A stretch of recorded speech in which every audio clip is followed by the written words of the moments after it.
Hola familia, les habla Rocío Figueroa. Hoy vamos a estudiar el Salmo 22, así que acompáñenme en la lectura. Dice así la escritura.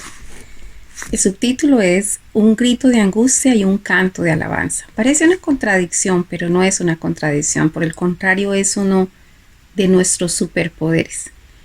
Cuando nosotros estamos en una situación de angustia, nosotros tenemos que tener claridad que solamente en la alabanza que nosotros hagamos al Señor, allí es donde la presencia del Señor se manifiesta. Y cuando la presencia del Señor se manifiesta, el dolor, la tristeza, la angustia, todas esas cosas se disipan, porque donde llega la luz, la oscuridad se disipa. Así que entonces empecemos a mirar qué es lo que el salmista nos quiere enseñar a través de esa escritura. Dice así: Dios mío, ¿por qué me has desamparado? ¿Por qué estás tan lejos de mi salvación y de las palabras de mi clamor? Dios mío, clamo de día y no respondes, y de noche y no hay para mi reposo. Entonces, vemos en el capítulo 22 de Salmos que este es uno de los capítulos mesiánicos, ¿no? Que muestran situaciones de sentimiento del Señor Jesucristo en el momento de su muerte o en el tiempo de su resurrección. Igual que el 18 nos enfatizan esas características que posiblemente en detalle no nos dicen a nosotros los evangelios. Entonces, lo interesante con todo esto es que cuando nosotros hablamos del Señor Jesucristo, el Señor Jesucristo es lo que Él dijo, Él es el camino, la verdad y la vida. Y cuando dice es el camino, Él vino, se hizo carne, se hizo hijo y nos enseñó a nosotros cómo ser hijos con Dios, cómo comportarnos como hijo, cómo debe ser la relación de un hijo con un padre, cuáles son el empoderamiento que nosotros tenemos que tener de toda la palabra del Señor para que nosotros podamos ser muy efectivos en nuestro caminar y que nosotros podamos ser efectivos en llevar a cabo la misión que nosotros tenemos, porque cada uno de nosotros tiene una misión, tiene un propósito eterno que tenemos que cumplir. Entonces Él nos presenta toda la ruta de todo esto. Entonces tenemos dos partes. Una parte donde nosotros podemos ver la revelación del Señor Jesucristo en su situación específica de muerte, en su momento de soledad, de tristeza. Tal vez nosotros lo tenemos claro cuando dice eso: Dios mío, ¿por qué me has desamparado? Es ese sentimiento, esa sensación que tuvo el Señor Jesucristo. Pero apliquémoslo a nuestras vidas. ¿Cuántas veces nosotros nos hemos sentido como que Dios mío, te hablo y tú no me respondes, tú no me escuchas, ¿dónde estás tú? Estás tan lejos. Entonces, déjeme leerlo nuevamente para que usted entienda el marco, mire el marco. Dios mío, ¿por qué me has desamparado? ¿Por qué estás tan lejos de mi salvación y de las palabras de mi clamor? Dios mío, clamo de día y no responde, y de noche y no hay para mi reposo. Entonces ese era su sentimiento, eso era como él se sentía, como él le embargaba toda la situación alrededor. Pero en el verso 3 viene como el clic, lo que tiene que hacer clic cuando nosotros estamos en un momento de angustia y desesperación. Y es que a él le viene esta revelación en ese momento y dice: pero tú eres santo, tú que habitas entre las alabanzas de Israel. Entonces dice: yo sé que tú eres santo, yo en este momento estoy cargando con el pecado de todo el mundo. Eso fue el sentimiento del Señor. Y por estar en esa condición de pecado, estoy tan lejos de ti. Pero yo sé una cosa, que tú eres santo y que tú habitas en la alabanza de Israel, en la alabanza de tu pueblo. Entonces, apliquémoslo a nuestras vidas. Cuando estamos en una situación difícil y complicada, lo que nosotros necesitamos es que en todo el conocimiento que tenemos del Señor, que está en nuestra mente, la palabra del Señor la hemos ido grabando en nuestra mente, tenemos que recordar, nos tiene que hacer clic el hecho de que Él es santo, que nosotros ahorita estamos en pecado, que estamos pagando por las consecuencias de nuestro pecado y que sabemos algo. ¿Cómo nos conectamos ahora con Él? Pues vamos a conectarnos con Él ahorita a través de la alabanza, a través de reconocer quién es Él y quiénes somos nosotros, a través de engrandecer su nombre, engrandecer su obra, porque acuérdese que hay una diferencia entre alabar y adorar. Alabar es todo aquello que usted expresa por lo que Dios ha hecho con su vida, por lo que Dios ha hecho, pero adorar es por lo que Él es. Entonces usted adora a Dios por lo que Él es, pero usted alaba a Dios por lo que Él ha hecho. Entonces, Él me salvó, Él me sanó, Él me restauró, Él me levantó, lo que sea que Él haya hecho son razones para que nosotros le alabemos. lo que Él es Dios, Él es santo, Él es perfecto, Él es bueno, Él es justo. Esas son razones para adorar. Entonces, vamos a ver qué empieza a hacer Él. Primero le hizo clic el hecho de saber, tú eres santo, tú habitas en la alabanza de tu pueblo. Entonces dice el verso 4. En ti esperaron nuestros padres, esperando y tú los libraste. Empezó a alabarlo. Tú los libraste. Le está diciendo, tú eres nuestro libertador. Clamaron a ti y fueron librados. Confiaron en ti y no fueron avergonzados. ¿Qué está diciendo? Tú eres, tú eres fiel. Tú eres fiel porque cuando ellos clamaron a ti, fueron librados, confiaron en ti, no fueron avergonzados. Está diciendo, tú eres fiel, Señor. Verso 6. Mas yo, entonces está generando cuál es tu condición y cuál es mi condición en este momento, en esta situación, en este dolor, en esta angustia. Mas yo soy gusano y no hombre, oprobio de los hombres y despreciado del pueblo. Está hablando la sensación de desprecio que él siente, toda la percepción de desprecio de que los hombres le están haciendo. Todos los que me ven me escarnecen. Esa palabra escarnecer quiere decir se burlan de mí, me escarnecen, estiran la boca. No sé si usted ha visto algunas personas que cuando alguien está diciendo algo o algo que no le gusta, empieza como que a estirar la boca, como decir, eso es bobada lo que está diciendo, eso, esta persona es como que no tiene importancia o no tiene inteligencia. Es ese tipo de gesticulación que realmente es más el daño que hace que el bien que hace. Y después dice, menean la cabeza. Ese menear la cabeza es como, por ejemplo, cuando alguien está haciendo algo mal y otra persona hace como que con eso, solamente con esa gesticulación ya está diciendo, el otro es bobo, yo soy muy inteligente, yo soy muy capaz, pero esa otra persona realmente no sabe nada. Entonces, escuche la expresión, todos los que me ven me escarnecen, se burlan de mí, estiran la boca, menean la cabeza diciendo, se encomendó a Yahweh, líbrele él, sálvele, puesto que en él se complacía. Y aquí viene algo clave, que tal vez a nosotros es lo que va a ser una fortaleza en nuestras vidas cuando tengamos alguna dificultad o estemos en angustia, es traer a memoria aquellos tiempos en que nosotros nos complacemos del Señor.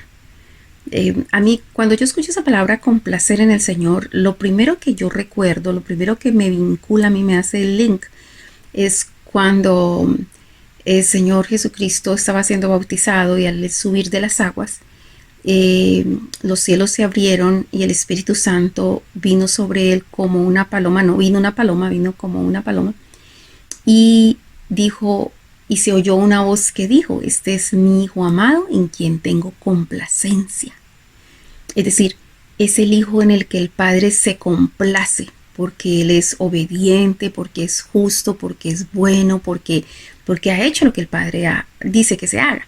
Entonces, cuando Él dice que los que se burlan de Él, dice, se encomendó a Yahweh, líbrele Él, sálvele, puesto que en Él se complacía. Entonces, nosotros nos complacemos en el Señor se complace de nosotros. Ese es el llamado. ¿Se acuerda cuando recién leíamos el libro de Salmos y empezábamos el Salmo número 1 que dice que bendecido el varón que no anduvo en consejo de malos, ni estuvo en camino de pecadores, ni en silla de escarnecedores se ha sentado, sino que en la ley de Yahweh está su delicia, y en su ley medita de día y de noche. Es como encontrar la delicia, la complacencia en el Señor, en su ley, en su palabra, porque quien encuentra la complacencia en leer las Escrituras es una persona que encuentra la complacencia en la presencia del Padre, porque de la boca del Padre sale la palabra, y cuando usted escucha a una persona, usted conoce a esa persona, entonces se complace en su presencia. Ahora bien, dice,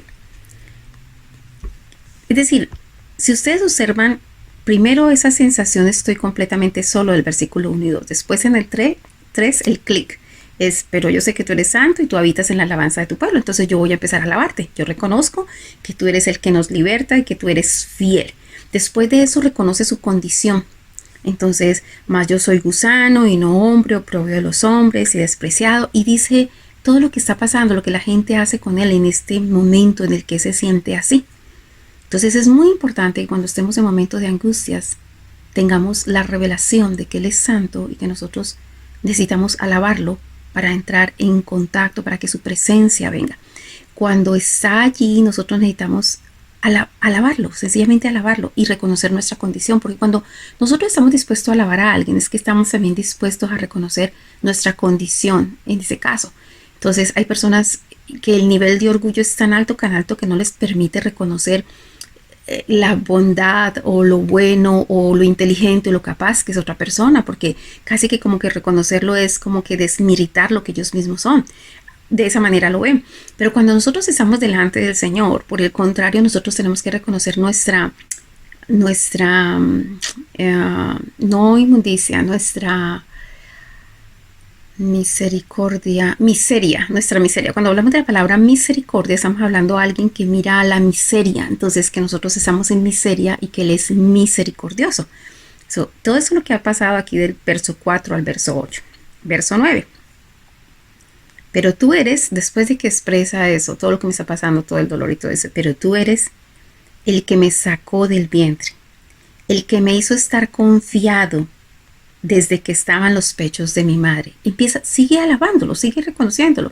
Entiende que no importa qué, no importa las circunstancias, quien realmente permitió que él saliera con bien del vientre de la madre fue el Señor. No importa qué, quien le hizo sentir la confianza de estar en el pecho de su madre fue el Señor, porque el Señor es quien lo sostiene a uno en todo el proceso de su vida. Entonces Él reconoce eso, reconoce la grandeza y la supremacía de Dios por encima de cualquier otra cosa.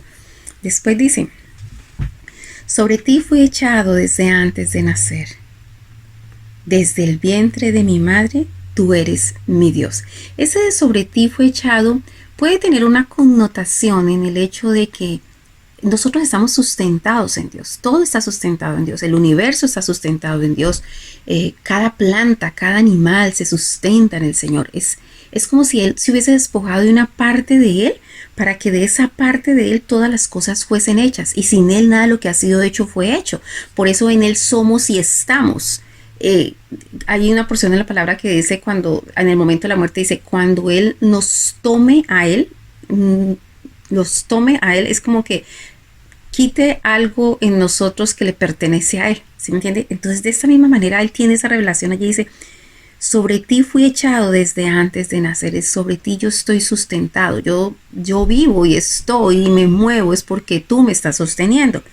Desde el vientre de mi madre, tú eres mi Dios. Es decir, tú eres mi Dios antes de que yo naciese, antes de que yo fuese en este mundo, antes de que hubiese abierto mis ojos a la luz, tú eres mi Dios. Por lo tanto, en el verso 11 dice, no te alejes de mí, porque la angustia está cerca, porque no hay quien ayude. Reconoce, eres tú mi ayuda. Yo te necesito, no te alejes de mí. A pesar de que estoy en esta condición, yo puedo reconocer tu grandeza y mi pequeñez, tu misericordia y mi miseria. Por favor, no te alejes, porque pueda que la angustia no haya acabado aquí, tal vez siga. Y mire, después cómo empieza a ver como el mundo espiritual. Dice, me han rodeado muchos toros. Fuertes toros de Basán me han cercado. Abrieron sobre mí su boca como león rapaz y rugiente. Entonces muestra las características del enemigo comparándolo con animales. Cuando dice los toros tienen esa fuerza y ese deseo cuando ven a alguien y si estuvieran con algo rojo como yo, como que embestir a alguien.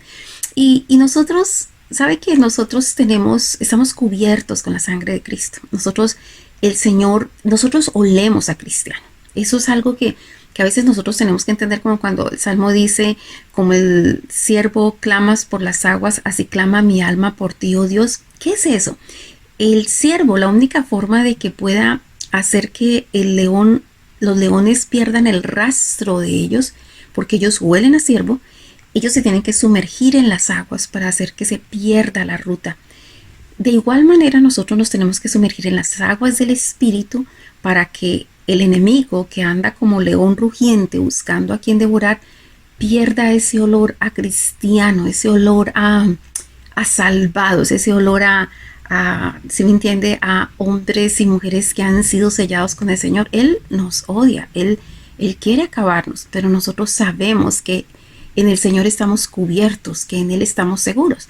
Así que en este momento lo podemos ver en tres dimensiones. En la dimensión de lo que vivió el Señor Jesucristo y pudo percibir el mundo espiritual. Lo podemos ver en la dimensión de lo que vivió David, que se sintió de tal manera que pudo ser inspirado por Dios para escribir la profundidad de lo que iba a sentir el Señor Jesucristo. Y lo podemos ver en la dimensión aplicada a nuestras vidas.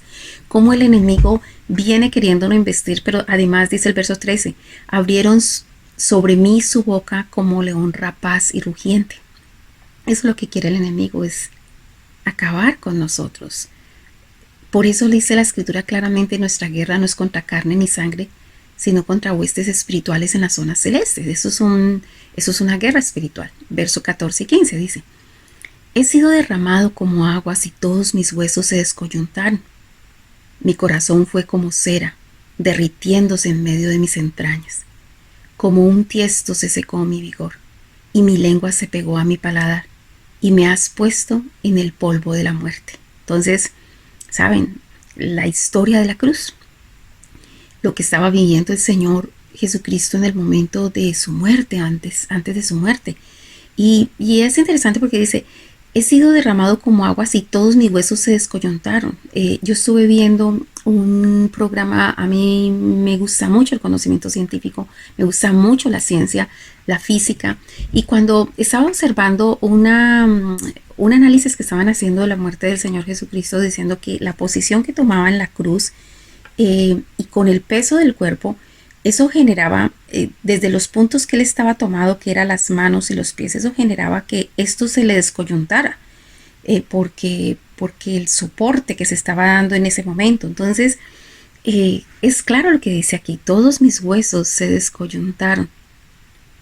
Mi corazón fue como cera, derritiéndose en medio de mis entrañas. Como un tiesto se secó mi vigor y mi lengua se pegó a mi paladar. ¿Recuerdan aquella porción donde el Señor dice, tengo sed? Y le dieron con un hisopo, mojaron agua con vinagre y eso fue lo que le dieron.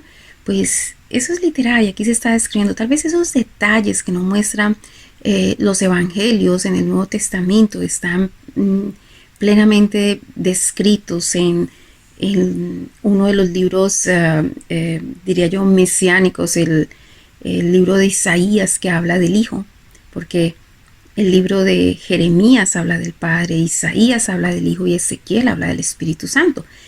También el Salmo 18, el Salmo 22 y tantas otras porciones bíblicas que nos describen esos momentos del Señor Jesucristo. Dice el verso 16 al 18, dice, nuevamente mira el round espiritual, porque perros me han rodeado, me han cercado cuadrilla de malignos, horadaron mis manos y mis pies. Contar puedo todos mis huesos, entre tanto ellos me miran y me observan. Repartieron entre sí mis vestidos y sobre mi ropa echaron suertes. Entonces, miremos esto porque hay varias cosas que nosotros podemos ver aquí. Lo primero es la comparación que hace, porque perros me han rodeado, me han cercado cuadrilla de malignos, horadaron mis manos y mis pies. Entonces, esa expresión de perros, hablando de inmundos, está hablando de los espíritus de maldad, cómo lo tienen apresado, cómo lo tienen cercado, cómo lo pusieron en cierto punto. Y después dice, contar puedo todos mis huesos, entre tanto ellos me miran y me observan. Eso es lo que sucede cada vez que nosotros estamos en una prueba, nosotros estamos en un problema, en una dificultad. El enemigo está observando y mirándonos. El enemigo sabe quién somos nosotros en el mundo espiritual. Nos conocen y nos conocen hasta por nombre propio. Dice la escritura, cuenta de que en alguna ocasión algunos jóvenes intentaban sacar fuera unos demonios y decían por el Dios de Pablo. Y los demonios le contestaron, a Jesús conocemos y a Pablo conocemos, pero a ustedes no los conocemos. Y entonces dice la escritura que los golpearon. La situación es esta. En el mundo espiritual uno se hace conocer. Y especialmente, no solamente en el momento de la oración y del ayuno y de la de todas las disciplinas espirituales, porque las disciplinas espirituales son las que forman el carácter de un hombre y de una mujer de Dios para estar preparado frente a las pruebas y tentaciones que se le presentan. Entonces, cuando se presenta la prueba y la tentación, cómo nosotros las abordamos y cómo salimos adelante de ella, es como se muestra que nos hacemos conocer, es como nos hacemos conocer en el mundo espiritual. ¿Cómo reaccionaste cuando alguien se enojó contigo? ¿Con enojo, con rabia y tirando algo? ¿O tus palabras fueron mucho más elevadas y entendieron el mundo espiritual? Porque sabías que no tenías guerra contra las personas que te trataron de hacer daño, sino contra las huestes espirituales que estaban accionando en ellos. Entonces, ¿cómo nosotros comportamos? Porque el enemigo está haciendo eso. Dice, entre tanto ellos me miran y me observan. Ellos están observándonos.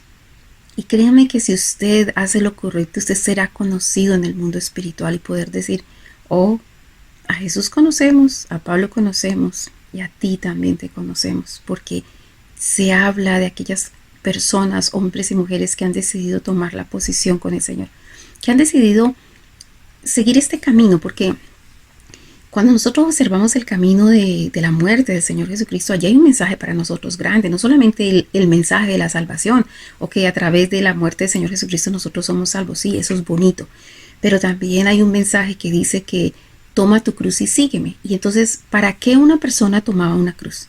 Una persona tomaba una cruz para eventualmente en un hueco poner la cruz y allí ser crucificado y morir. Así que lo que el Señor nos está llamando a cada uno de nosotros es a que nosotros moramos a nosotros mismos. Nosotros tenemos que morir a quienes somos, porque la única manera de que el Señor crezca en nosotros es que nosotros menguemos. Nosotros tenemos que menguar, Él tiene que crecer. Entonces, morir, hay varias prácticas en el morir, y las prácticas en el morir es estudio de la palabra, mucho tiempo en el estudio de la palabra, porque uno va conformando su mente, sus sentimientos y sus deseos de acuerdo a la palabra. Tiempo de oración, porque en el tiempo de la oración uno humilla y humilla su ser y busca la fuente de toda bendición.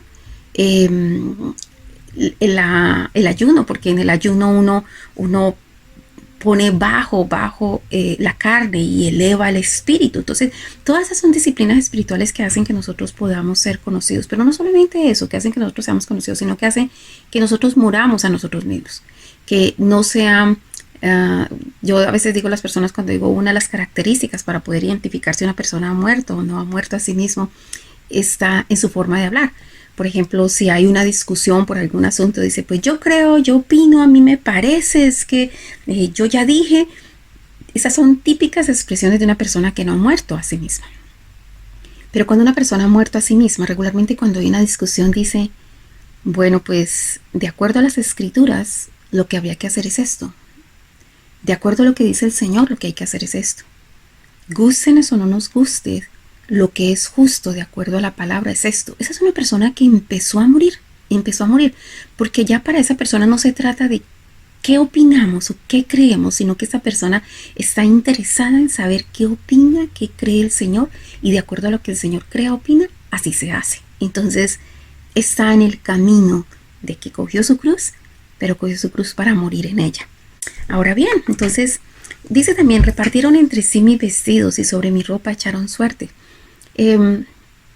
Esto habla de vestiduras, y la vestidura, eso fue literal lo que le pasó al Señor Jesucristo de forma física, pero la cuestión es que a nivel espiritual, que es, a veces nosotros tenemos vestiduras de dignidad, vestiduras de honor, vestiduras de honra, y a veces el enemigo nos quiere llevar a un punto cuando nosotros empezamos a morir en nosotros, que tiene que morir el orgullo, tiene que morir la vanagloria en nosotros, tiene que morir la altivez, la soberbia en nosotros, tiene que morir tantas características que a veces no deja que realmente el Señor Jesucristo renazca y crezca en nuestras vidas. Entonces, para que eso se dé, a veces se nos quitan esas vestiduras y duele muchísimo cuando se empiezan a quitar esas vestiduras. Mire, si usted infiere un poco, por ejemplo, cuando David estaba adorando al Señor, y cuando la esposa lo vio que él se había despojado de sus vestiduras. ¿De qué vestiduras se había despojado? Él se había despojado de sus vestiduras de rey. Tener las vestiduras de rey lo hace claramente visible delante de los ojos de cualquier persona. Cualquier persona que lo ve dice, wow, ese es el rey, lo identifica claramente. Pero quitarse las vestiduras era hacerse igual que cualquier otra persona, y al hacerse igual que cualquier otra persona se hizo vil ante los ojos de las demás personas. pero ese era un sitio de honor para que el Señor pudiera estar en él. Entonces, de igual manera, a veces a nosotros llegan situaciones y pruebas en nuestras vidas donde se tienen que quitar esas vestiduras, porque a veces esas vestiduras son una máscara que no permite realmente que se desarrolle el carácter de Dios en nuestras vidas. Y tal vez el enemigo quiera echar suerte sobre ellas y tal vez pretenderá que nos está afectando, humillando, que está, como decía las primeras porciones, que escarnecen, estiran la boca, menean la cabeza, diciendo como que qué miserable esta persona o qué mal esta persona. Pero si nosotros sabemos ver la gloria del Señor después de haber pasado todo eso, wow, eso fue un lugar de honor y de honra. ¿Cuál será la nuestra si nosotros permitimos morir a todas esas bajas pasiones, a todas esas carácter contrario a Dios y empezar a vivir en un carácter en el que es Dios en nosotros y no nosotros con nuestro orgullo, altivez o ese tipo de cosas? Entonces dice, después de mirar todo ese panorama espiritual y físico, dice del verso 19 al 21, dice, mas tú, Yahweh, no te alejes, fortaleza mía, apresúrate a socorrerme. Entonces, no solamente lo alaba, diciéndole tú eres la fortaleza mía, sino que le pide que se apresure a socorrerlo. Libra de la espada mi alma, del poder del perro mi vida. Esa palabra perro es una expresión para demonio, enemigo espiritual. Libra de la espada mi alma, del poder del perro mi vida. Sálvame de la boca del león y líbrame de los cuernos de los búfalos. Está diciendo, el enemigo vino sobre mí con la fuerza del búfalo, con la habilidad y el querer rasgar mi vida como un león, y ese inmundo es como un perro. Es decir, vino con todo el enemigo, mas tú solamente líbrame, socórreme. Eso es lo que le está pidiendo el salmista o el Señor Jesucristo en este caso. Dice, una nueva luz, cuando entra una luz, dice, y allí es donde nosotros tenemos que estar, es como mirar esos puntos claves. El punto clave aquí, no importa cómo nos sintamos, no importa lo que esté pasando en lo físico, lo que está pasando en el mundo espiritual, nosotros tenemos que tener claridad, lo que dice el verso 3, tú eres santo y tú habitas en la alabanza de tu pueblo. Y tenemos que tener claridad en lo que dice esta porción 22, que dice, anunciaré tu nombre a mis hermanos, en medio de la congregación te alabaré. Nosotros tenemos que tomar decisiones en momentos de angustias. Es muy fácil ser bueno o darle la gloria a Dios cuando nosotros estamos pasando por un buen momento. Pero cuando estamos pasando por un momento difícil, donde muchas veces lo único que nos llega a nuestro corazón es la queja y la queja, ¿por qué no hiciste? ¿Por qué no esto? ¿Por qué no lo otro? Yo quería esto, es que yo estaba haciendo tales cosas bien, ¿por qué me tiene que pasar eso? Pero no se trata de eso, se trata de, estamos peleando una guerra espiritual, y eso es casi como una partida de ajedrez. En una partida de ajedrez hay varias fichas y usted tiene que saber muy bien cada movimiento que usted hace, y usted piensa todos los movimientos de su contendor antes de que usted haga un movimiento. Entonces usted no le deja conocer sus fortalezas, lo que usted ya está pensando que son fortalezas, ni le deja conocer lo que ya está pensando usted como debilidad. Él tendrá que pensarlo por sí solo, pero usted sí puede, en lo que usted se siente débil, mostrarse fuerte. Y aquí es donde está.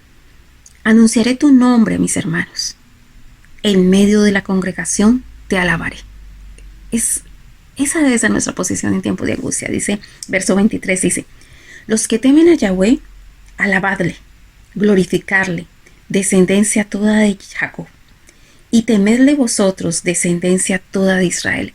Que los momentos de angustia y los momentos de desespero no solamente te den para dar esas declaraciones de lo que tú harás, sino para que tú animes a otro. Eso es algo clave en nuestro caminar cristiano. Si nosotros nos enfocamos demasiado en nosotros regularmente vamos a caer y vamos a perder. Pero si nosotros nos enfocamos en las situaciones de otras personas, nosotros desviamos los ojos de esa atención de nosotros, y mucho más fácil nosotros salimos de la dificultad. Recuerdo en algún momento haber tenido una serie de problemas que yo estaba que ya no puedo más. Y me encontré con una amiga. Siempre es saludable tener alguna amiga, alguien con quien tú conversas o algo. Y yo le estaba comentando ciertas cosas, y de un momento a otro la conversación se tornó por otro lado, y me habló acerca de una persona que conocimos que fue parte de nuestra iglesia en Victoria, y me dijo, él dice que quisiera morirse. Cuando ella me dijo eso, se generó un impacto en mi vida como diciendo, yo tan egoísta, pensando en esos problemas como si fuesen cosas muy grandes, cuando hay problemas mucho más grandes. Esta persona es una persona mayor, está casi en los últimos años de su vida y está con esa sensación, debe ser muy triste porque él debería estar gozoso que va camino a encontrarse con el Señor. Se cambió completamente y parece que si así como con un chasquido de dedos se hubiese cambiado todo y yo dejé de mirar mi problema y mi dificultad y empecé a centrarme en otra persona y se fue y se fue. Y esa es la situación que a veces tenemos nosotros y especialmente las personas que viven en países donde hay bendiciones y donde hay ayudas, ese tipo de cosas, es que se han acostumbrado tanto a que todo gira alrededor de ellos, que es lo que yo quiero, lo que yo pienso, lo que yo siento, me siento tan solo, me siento tan triste. Siempre están pensando en que quieren más y quieren más y quieren más y no tienen saciedad. Pero cuando estas personas voltean los ojos y empiezan a mirar que hay tantos países donde hay personas tan mal, y si esas personas se inscriben en programas programas se me fue la palabra, más que evangelísticos, es como misiones, y en esas misiones van a ayudar a personas que están en necesidad, personas que realmente sí saben lo que es necesidad. Cuando ellos tornan sus ojos hacia eso, se olvidan de todo su egoísmo, de tanto centrarse en ellos y empiezan a solucionar la vida, porque la verdad es que eso es lo que el enemigo hace, que nosotros nos enfoquemos demasiado en nosotros. Luego aquí hay una luz, dice, los que teméis a Yahweh, alabadle, glorificarle, descendencia toda de Jacob, y temedle vosotros, descendencia toda de Israel. Quite los ojos de usted y empecemos a mirar a los demás. Hay mucho que nosotros podemos hacer por los demás. No importa cuánto sea nuestra necesidad en este momento, todos tenemos necesidades en diferentes áreas, pero a veces nuestras necesidades nosotros las magnificamos y se vuelven un problema grandísimo. Realmente son cosas pequeñas. Más bien porque no miramos cuántas personas hay que lo que usted tiene por poco, eso sería muchísimo y tal vez usted y yo podemos ayudar a muchas personas en necesidad. Verso 24. Porque no menospreció ni abominó la aflicción del afligido, ni de él escondió su rostro, sino que cuando clamó a él, le oyó. Entonces está diciendo, ustedes todos alábenle, glorifíquenle, témanle, alábenle, glorifíquenle, témanle. Son características importantes del reino. Dice, ¿por qué? Porque él no menosprecia a una persona afligida. Porque él no esconde su rostro, sino que cuando uno clama a él, él oye. Entonces, esas son razones por las cuales temer.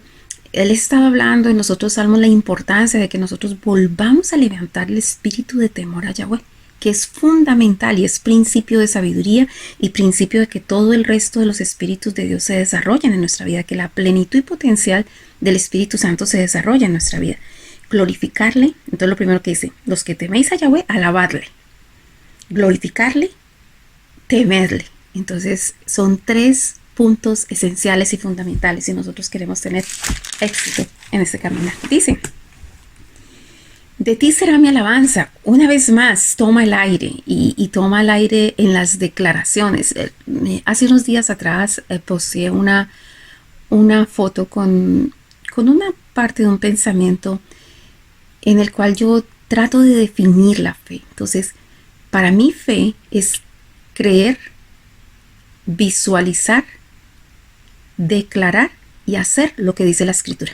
Entonces, a veces nosotros creemos, pero no visualizamos y hacemos o declaramos. A veces declaramos, pero no visualizamos ni hacemos. Entonces, nosotros necesitamos tener una fe completa. Ahora, ¿fe en qué? Fe en que, no sé, una lámpara, una bola o qué cosa, no. Fe en la palabra, porque esta es palabra de Dios y esta palabra es vida. Y esta palabra está en movimiento constante y permanente. Cuando nosotros creemos en esta palabra, cuando nosotros visualizamos el poder de esta palabra, visualizamos lo que dice esta palabra, no solamente visualizamos, nos vemos nosotros dentro de la visualización de esta palabra. Cuando nosotros proclamamos con nuestra boca esta palabra y cuando nosotros hacemos lo que dice esta palabra, eso es verdadera fe. Así que observen esa porción en el 25, dice, de ti será mi alabanza en la gran congregación. Mis votos pagaré delante de los que me temen.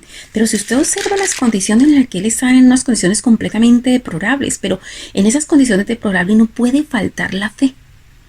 Yo, en vez de mirar la situación de la condición de problema, dificultad aquí, mira hacia adelante en fe. Yo te alabaré, yo estaré en la congregación, allí anunciaré tu nombre, allí daré a conocer. Esa es la posición que nosotros tenemos que tener. No nos concentremos tanto en ver el problema, sino en ver la solución, porque está ya más adelante y eso lo podemos ver en la fe que nosotros tenemos en lo que el Señor ha dicho. Por eso dice la Escritura: diga el necio sabio soy, diga el pobre rico soy, diga el débil fuerte soy. Porque no se trata de que usted se centre y diga que usted es lo que usted está viendo en este momento, sino que usted mire más adelante y usted diga: yo soy eso, yo haré eso, yo estoy allá. Y usted empiece a vivir en una perspectiva más hacia la bendición que usted quiere alcanzar. De eso se trata. Entonces voy a volverlo a repetir, dice: de ti será mi alabanza, la gran congregación. Mis votos pagaré delante de los que te temen. Hay que congregarse con los que temen al Señor. A veces cuando se trata de aconsejar jóvenes, hombres o mujeres acerca de alguien con el que se quiere casar, yo les digo, no se trata de buscar un hombre o una mujer cristiana. Se trata de buscar a un hombre o una mujer temeroso de Dios. Porque si tienen el temor de Dios, usted acaba de encontrar una persona que actuará y cernirá y se disciplinará en toda su vida, y su carácter se determinará por el temor que le tiene al Señor. Verso 26 y 27 dice: comerán los humildes y serán saciados. Alabarán a Yahweh los que le buscan. Vivirá vuestro corazón para siempre. Se acordarán y se volverán a Yahweh todos los confines de la tierra, y todas las familias de las naciones adorarán delante de ti. Está profetizando. Puede tener un momento difícil, complicado, pero está profetizando, está hablando lo que dice las Escrituras. Está diciendo lo que hay en el corazón del Padre. Por eso es que los pensamientos del Padre son mucho más altos que nuestros pensamientos y sus caminos más altos que nuestros caminos. Verso 28. Porque de Yahweh es el reino y Él regirá a las naciones. Eso es claridad, eso es perspectiva de reino. Estoy pasando dificultades, estoy teniendo situaciones, estoy viviendo en un sitio donde quien reina aquí es el enemigo. Pero si yo traigo el reino, cuando nosotros decimos en la oración del Padre, dice: vénganos tu reino, porque usted está infiriendo el reino, usted se está convirtiendo en una puerta espiritual a través de la cual el poder de Dios pasa, a través de la cual la luz del Señor viene, a través de la cual se abre un espacio para el reino. Entonces usted sabe el pensamiento del reino, usted vive en el pensamiento del reino, usted anda en otra dimensión. Nosotros estamos aquí, pero no somos de aquí. Nuestro reino es el de los cielos, pero nosotros podemos traer el reino aquí, y esa es la cosa interesante. Somos una puerta para que el reino entre. Dice así, verso 28, porque de Yahweh es el reino y Él regirá las naciones. Verso 29, comerán y adorarán todos los poderosos de la tierra, se postrarán delante de Él todos los que descienden al polvo, aún el que no puede conservar la vida a su propia alma. Entonces, sigue profetizando, sigue hablando de lo que va a suceder con todas las personas que adoran al Señor. ¿Qué sucederá? ¿Cuál es la posición, la dimensión de lo que Él está viendo? ¿Qué quieres ver tú? Porque acuérdese que nosotros podemos crear la realidad que vivimos. ¿Cómo ve usted? ¿Cómo piensa usted? ¿Cómo habla usted? Crea la realidad todo el tiempo. Verso 30. La prosperidad les servirá. Esto será contado de Yahweh hasta la postrera generación.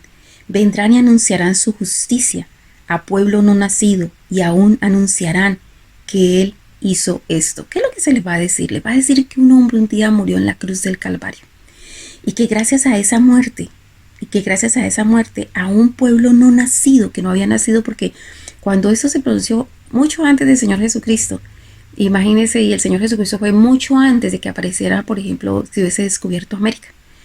Dice: a pueblo no nacido aún anunciará que Él hizo esto. A nosotros nos fue anunciado lo que Él hizo en la cruz del Calvario, que tiene una dimensión tan grande, nos salvó. Nos llamó de tinieblas a luz, pero no solamente eso, nos enseña cómo morir. Porque cada vez que una persona ha decidido morir, allí hay una oportunidad, hay un espacio, hay un vaso, hay un contenedor que puede manifestar la gloria de Dios. ¿Y sabe qué es lo que dicen las escrituras? Que toda la creación gime a una esperando la manifestación de los hijos de Dios. ¿Sabe cómo es la manifestación de los hijos de Dios? Cuando usted y yo decidimos realmente ser esos elementos, esas vasijas de gloria que manifiestan quién es el Padre, el carácter del Padre, la justicia del Padre, el amor del Padre, la verdad del Padre, la misericordia del Padre, el perdón del Padre. A eso fuimos nosotros llamados. Entonces, la invitación en esta porción es a morir a nosotros mismos y a que Jesucristo se levante, crezca en medio de nosotros. Un abrazo grande y bendiciones. Que la gracia del Señor sea con usted. Bye.